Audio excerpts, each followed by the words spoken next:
Sveicināti! Sliktas valdības ievēl labie pilsoņi, kur neiet vēlēt. Tā esot teicis Džons Džīns Neitans, amerikāņu literatūras zinātnieks un teātra kritiķis. Mani sauc Aigars, un es esmu uzrakstījis grāmatu Mazo P ciema stāsti, kur izdot apgāda Antava. To var iegādāties grāmatnīcās Globus, apgāda Antava mājaslapā. Grāmatu pret ziedojumu varētu saņemt arī no autora ar kādu veltījumu. Tāpat grāmatu var atrast arī kādās dažās Latvijas bibliotekās, un var gadīties, ka kādreiz kādā bibliotekā vai citur arī tiksimies klātienē. Šodien atkal iejutīšos pelēkā kardināla lomā, slēpjoties aiz savas grāmatas, runāšu par stāstu, kurš netika iekļauts grāmatā. To arī nolasīšu tiem, kuri vēl būs palikuši klausīties, jo daudz dabūs tūlīt par savu ego politikas jautājumā. Stāsts ir par kādu vietējā plenča skatījumu uz notiekošo ciemā. Stāstā ir ar kādas nianses par to, kā mēs mēdzam uzlūkot politiku, kā mēs ievēlam un ko domājam par to, kā citi ir izdarījuši savu izvēlu šajā jautājumā. Bet vispirms es izteikšu savus novērojumus un viedokli par to, kā tad mēs izvēlamies savas dzīves noteicējus uz 4 gadiem. Cilvēkiem ir argumenti, kāpēc viņi neiet vēlēt. Negrib, galva sāp pēc vakardienas, tur nav par ko vēlēt, tāpat nekas nemainīsies, tur visi zagļi. Ja zagļi, tad pierādījums uz tiesu, bet ko tad viņi jums nozaga? Alu noved uz skatu, cigarešu paciņu no kabatas izvilka vai nevainību tramvajā. Bez valdības mēs nepaliksim, tikai nebrīnīties, ja gadījumā kādā dienā pēkšņi sarūsēšu automāti jums kopā ar bērniem un mazbērniem vai vecākiem būs jāiet uzbrukumā kādai svešai valstī, citas svešas valsts sastāvā. Bez alus un cigaretēm ar mani uzvalkā. Un ārpus robežām arī pēkšņi var nelaist šādā situācijā, varbūt nemaz nav iespējams kaut kur tikt, jo visi ciet un vai citā valstī bēgļi būtu vajadzīgi. Tā mēdz notikt, ja neinteresējas par politiku un nav ko vainot citus viņu izvēlēt. Turklāt, ja jau neesi bijis vēlēt, tad izteikt pretenzijas par valdības darbu būtu tā kā nevietā, manuprāt. Turklāt, kur ir jūsu pašcīņa, tie, kur neiet vēlēt, sanāk, ka jums ir pilnīgi vienalga, kas atbild par jūsu un jūsu apkārtējo dzīvi. Neko neprasīsiet, ko dosiet, to iztiks, būsiet pa kājasauķiem. Dariet, kā ziniet. Bet diemžēl pārējos velksiet sev līdzi. To mēs negribam tā kā. Neviens. Sabiedrība vienmēr ir tik priecīga, kad nomainās valdības un ministri. Tik būs izmaiņas, tik būs laime. Bet paiet laiks un tas prieks mazinās, jo nekas tūlīt nemainās, varbūt vispār nemainās uz labu. Un tas politiķis, kurš sākumā izskatījies tik pārliecinoši, pēkšņi izrādījies nekam nederīgs nejēga. Kā teica franču rakstnieks Louis Mercier, ministrs ir cilvēks, aiz kura muguras nēsā naktspodu, kamēr viņš ieņem savu posteni un izgāž pār viņa galvu tad, kad viņš aiziet no šī amata. Tātad neviens tautas kalps nekad nebūs pietiekami labs priekš saimnieka. Vispār jau dīvaini, ka kalpi raksta saimniekam likumus un nosaka, kā viņam dzīvot, bet saimnieks tā mierīgi visu pieņem, neprotestē, pacieš. Tagad epizode no viena stāsta, kurš ir grāmatā, bet par kuru runāšu kaut kad vēlāk. Aizgājām visi 3, es, princis un zirgs, un nobalsojam par Mazo P partiju, par viņu solījumiem, ko citas partijas sola, bet nepild, par to, ka viņi māk kritizēt un pateikt. Gal galā mums par to katram 1 eiro apsolīja kontos ieskaitīt, turklāt tā partija tāpat neuzvarēs vēlēšanās, un pilsoņu pienākumu arī izpildījām līdz ar to. Atpazināt sevi vai kādu savu tuvāko. Par ko tad mēs balsojam? Par harizmu, par izskatu, par mākslu runāt, izskatīties pārliecinoši. Mums patīk šovs, mums vajag dvižuhu, kā saka vecs Čekijas kaimiņu zemē. Pat sievietes šodien meklēt vispirms jau interesantu vīrieti, kas viņu ikdienā pārsteigs. Bet saturs mums maz interesē, mēs nepiegriežam vērību ne politiķu izglītībai, ne sasniegumiem, neinteresējamies ārpus mēdījiem un reklāmām, kāds patiesībā viņš ir mājās, ģimenē, darbā, kāda viņa attieksme pret apkārtējiem cilvēkiem, darbiniekiem, cik patiesi viņš atspoguļo notikumus vai spēja uzņemties atbildību un tā tālāk. Es balsošu par, jo es viņu pazīstu. Bet ko viņš ir izdarījis tajā laikā, kad bija deputāts? Man vienalga, ko viņš ir darījis, bet es viņu pazīstu un tāpēc balsošu. Arī viņš tik labi izskatās, vienmēr tik kārtīgs un smaidīgs, es pa viņu. Viņš tik labi visu pateica, viņš pateica tā kā ir. Viņš apsolīja, ka pacels pensijas, es par viņu un tādā garā. Sapucēties var visi, apsolīt var visi un pateikt var visi, kur spēja runāt. Pateic, kā ir un kas tālāk, kas no tā mainījās. Bet ko reāli viņš ir izdarījis? 5 lati iedeva pensionāriem uz svētkiem ne jau no savas kabatas. Par velti pensionārs vizināja, bet ne jau par savu naudu, bet par svešu naudu, kur vajadz investēt, bet to apēdi izdirst un vēl paprasīja. Vēlētāji priecīgi par to, bet vai nav tā, ka viņi tagad ir līdzdalībnieki svešas naudas izšķērdēšanā? Kādam šī nauda tiek atņemta, kaut vai bērniem, kuriem pieder šīs valsts nākotne? Varbūt tas tikai labi maskējies narcis, kuram mērķis ir sevi parādīt. Kāda viņa ir attieksme pret valsti, valodu, tās iedzīvotājiem, ar kādiem subjektiem ir saistīts, ar ko satiekās, ar ko nodarbojas viņa bērni, tuvinieki, vai piedalās valsts aizstāvēšanā, zemesardzē un tā tālāk. Vai nav tā, ka viņš visu laiku kritizē konkurenci par viņu pieņemtiem lēmumiem, bet sēž klusi kā pelīte tad, kad tiek lemts par algas paaugstināšanu deputātiem, kaut gan tās lietderīgums ir apšaubāms? Ir tādi, kuri prasa apkārtējiem, par ko viņi balsos, un tad pieņem lēmumu vai arī uzspiež citiem, par ko viņam jābalso. Kā cilvēks var dzīvot labi, ja viņš pats nespēja lēmumu pieņemt un ļaujas citu viedokli? Labi, politiķi ievēlēšana pats svarīgākais lēmums sabiedrības dzīvē, tur ir ļoti rūpīgi jāpies šim procesam. Bet cik nav tādi, kuriem vienalga, ko tur iemest tur urnā? Es tur kaut ko kādu no čupiņas izvilku, iemet, vai viņi tur čakarēs pēc tam. Cilvēki jūs sevi cienat vispār par tādu attieksmi pret savu nākotni? Tādi, kas balso par valstī nevēlamiem cilvēkiem protesta pēc, jo nav sagaidījuši solīto vai to, ko iedomājušies. Tādā veidā var arī dabūt pa karmu tā, ka maz neliksies. Solījums mēdz pildīt tad, kad tos atgādina un pieprasa. Kurš no mums ir gājis pie politiķa un teicis, klausies, te ir tavas partijas reklāma, tur ir tava seja un tavs solījums, ka tiks mazināta birokrātija, celtas pensijas un vēl tur kaut kas. Tu jau esi valdībā 3 mēneši, kā vēlētājs gribu zināt, kas ir izdarīts no jūsu puses personīgi. Es ticu, ka jūs pie tā strādājat, bet es gribu zināt rezultātus, par kuriem maksā no maniem nodokļiem. Mēs nepieprasam, mēs gaidām, ka kāds sapucējies karizmāts ar skaistām acīm kaut ko darīs tikai tāpēc, ka ir ievēlēts valdībā. Un kāpēc viņam darīt algu, tad viņam maksā, tātad viss ir kārtībā. Ir pa maz ievēlēt, ir vajadzīgs pieprasīt arī rezultāts. Jāievēl personas, nevis veselas organizācijas, to pat zvaigžņu pētnieki saka. Bet kas ir mums, ko? Deputāti, kuri nereizi nav runājuši publiski vai iesnieguši kādu likumprojektu, vai arī tādi, kas runā vienā vaidā pa visu. Bet algu viņiem maksā no mūsu nodokļiem. Kāpēc gan mēs neprasam atbildību par izlietotajām finansēm algām? Mēs taču maksājam, bet ko viņi tur saražo, tas mūsu lielai daļai maz interesē. Daudz vieglāk ir cepties internetā par to, kas ir un kas nav. Protams, ka ir būtiski tas, ka mēs ievēlam valstī lojālus cilvēkus, bet vēl būtiskāk ir tas, ka jāprasa atbildība par to, ko šie cilvēki dara, kādus lēmumus pieņem. Tā, bet tagad tiem, kuri vēl palikuši klausīties par stāstu, kurš palika ārpus grāmatas. Tas kā kopsavilkums no dažiem iepriekšējiem stāstiem no viena cilvēka ciemā galvenā Pēgura Iečkas skatījuma. Stāsts saucās par politiskām lietām. Aptrakuši galīgi. Ciema nosaukums nekam nedarot. Vajagot visu pa jaunam, vajagot lielāku vai garāku vai vismaz normālu. Un kas vainas šim? Visi pieraduši. Pat neievēro, ka kaut kas būtu aizvainojuši. Nē, vajag un viss.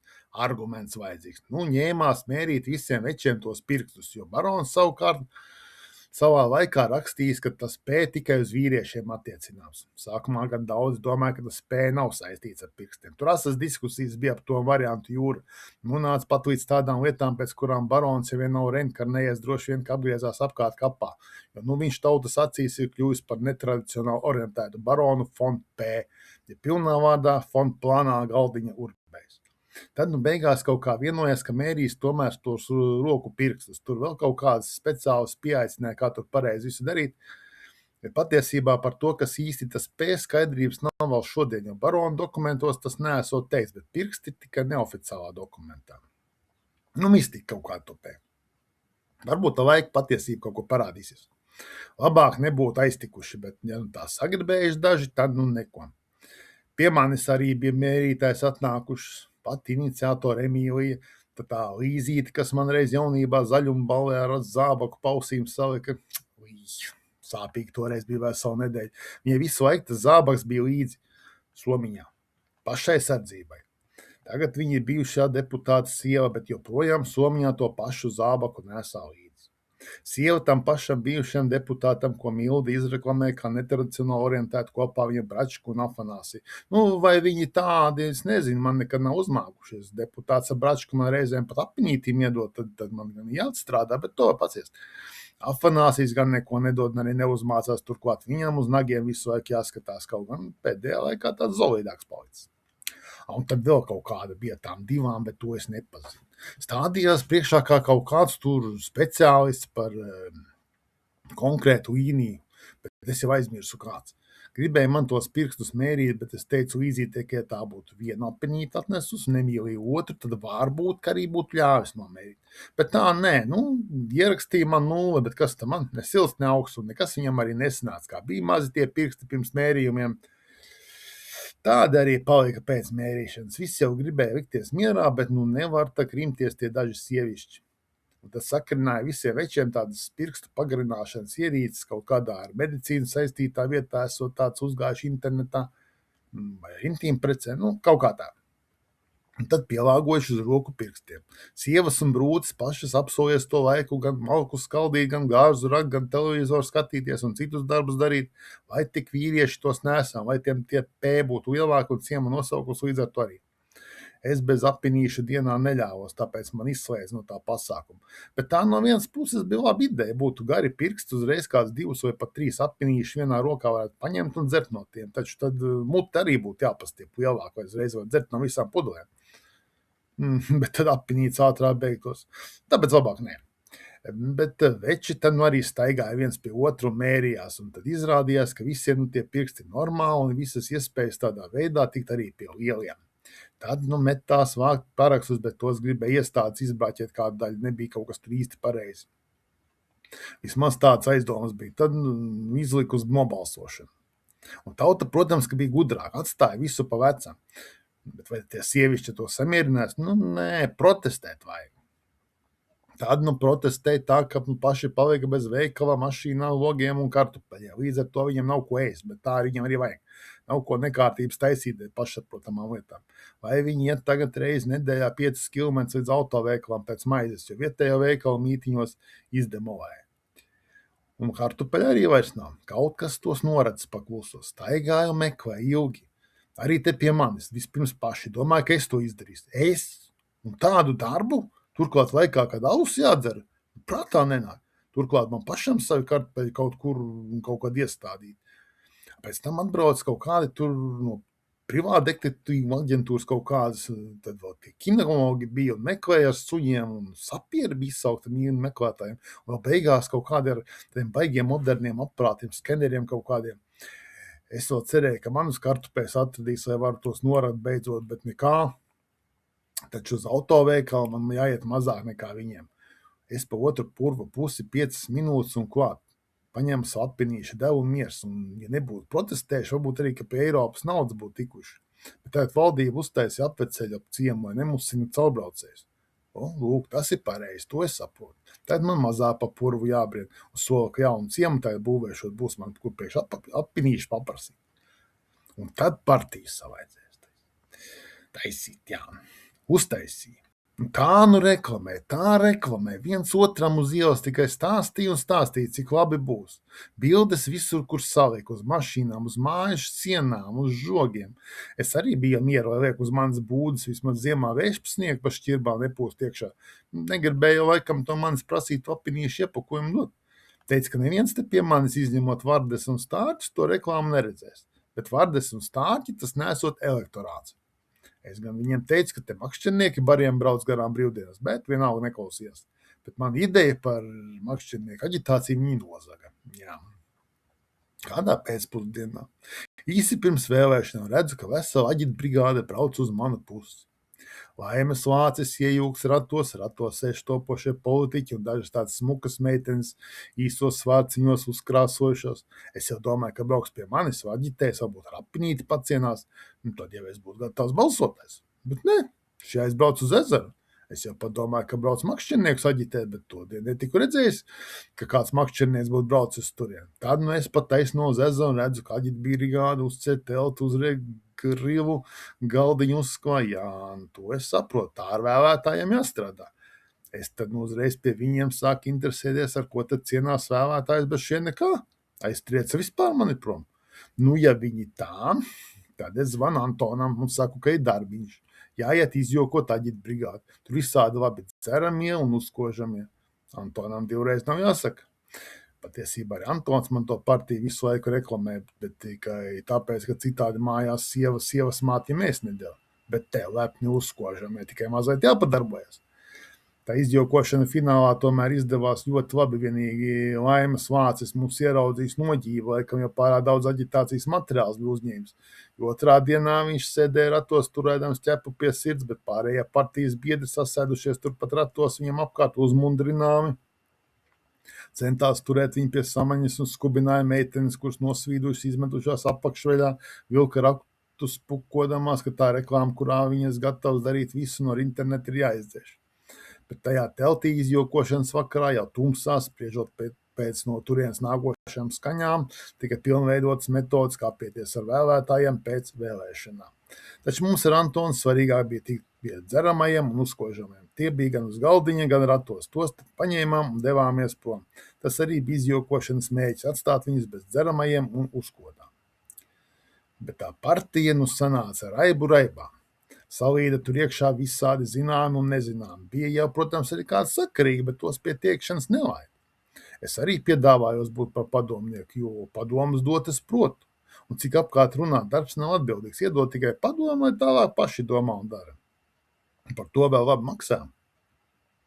Daži jau atbalstīja, bet tie zināmie un nezināmie tāpat mani noraidīja. Droši vien kādam savējam to darbu bija rezervējuši. Es vēl aiz labas sirds pirms vēlēšanām ierosināju, lai katram apinīts pa brīvu, bet neklausīju. Līdz ar ko par viņiem nobalsoja tikai 3 cilvēki, neskaitot pašus partijas biedrus. Bet saka, ka kāds viņus tur atmaskojas pirms vēlēšanām, tāpēc arī tāds rezultāts. Tagad gan visi partijnieki pūlas saprast, kuri tie 3 balsotāji ir. Vai viņiem kādu labu amatu partijā uz nākamajām vēlēšanām par uzticamību solīs, vai kā, nezinu. Bet domāju, ka tie kaut kādi idioti. Tāpēc jau mums valstī iet tā kā iet. Tāds lūk stāsts par kāda cilvēka personīgo skatījumu uz apkārt notiekušu. Atgādina, ka grāmata Mazo pēciemu stāsti, kur izdot apgāda Antavu, ir iegādāties grāmatnīcās Globus, apgāda Antavu mājaslapā. Grāmatu pēc ziedojuma varētu saņemt arī no autora kādu veltījumu. Grāmatu var arī atrast dažās Latvijas bibliotekās un var gadīties, ka kādreiz kādā bibliotekā vai citur arī tiksimies klātienē. Ievēlotajiem politiķiem algu maksā no mūsu nodokļiem, tāpēc mums ir visas tiesības pieprasīt rezultātus. Ja jau mēs sevi cienām, tad šīs tiesības ir jāizmanto. Nākamajā reizē pavisam īsts stāsts par mūsu asociācijām saistītām ar emocijām. Šodien paldies par uzmanību un uz tikšanos!